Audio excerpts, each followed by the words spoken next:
আসসালামু আলাইকুম। আমার কান্দিরপাড়া ইউনিয়নবাসী এবং লাকসামবাসীর কাছে আমি দোয়া প্রত্যাশী।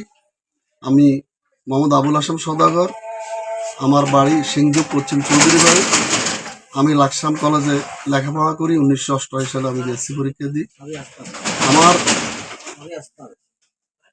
রাজনৈতিক শুরু আমি 1978 সালে আমি প্রেসিডেন্ট জিয়াউর রহমান যখন চালতাতুলি খাল খনন করতে আসে, আমার সৌভাগ্য হয় ওনার হাতে হাত মিলাই এবং তখন থেকে আমি বিএনপির প্রতি আসক্ত।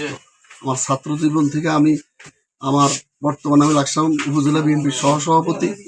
আমি আমার ছাত্র জীবন থেকে আমি রাজনীতি করি, আমি কিছুই পাই নাই। আমি মামলার শিকার হয়েছি, হামলার শিকার হয়েছি। আমার ব্যবসা বাণিজ্য অনেক আমি ক্ষতিগ্রস্ত হয়েছি।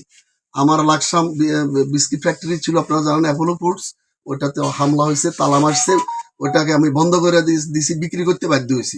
ইনশাল্লাহ আমি আমার বর্তমানে ইউনিয়ন পরিষদ নির্বাচনে আমি চেয়ারম্যান পদপ্রার্থী হিসেবে আমি আশা করছি যে আমার ইউনিয়নবাসী আমাকে সমর্থন দেয় এবং আমার প্রাণপ্রিয় নেতা লাকসাম মনোরঞ্জন মাটির মানুষের নেতা জনাব আবুল কালাম সাহেব যদি আমাকে প্রার্থী হিসেবে ঘোষণা দেন, আমি ইনশাল্লাহ আমি ইউনিয়ন পরিষদে আমি প্রার্থী হিসেবে প্রতিযোগিতা করব।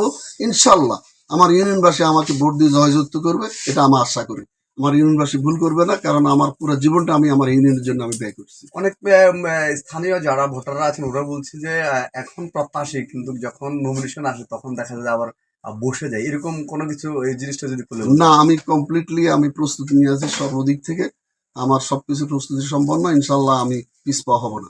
আমি প্রার্থীদের ঘোষণা করলাম। আমার এমপি মহোদয় যদি দয়া করে আমাকে, আমার যদি যোগ্য মনে করো, যদি আমাকে অবশ্যই দিবে।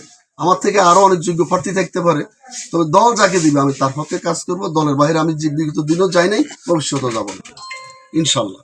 অর্থাৎ রাজনৈতিক ক্যারিয়ারে কোনো কিছু চাও পাওয়া নেই, সর্বশেষ ইউনিয়ন একটা নির্বাচন। আমার রাজনৈতিক জীবনে আমি কখনো কোনো কিছু চাওয়া পাওয়া চাই নাই, চাওয়ার আশাও ছিল না। আমি মানুষের খেদমত করতে চাই, এটা আমার লাস্ট প্রত্যাশা।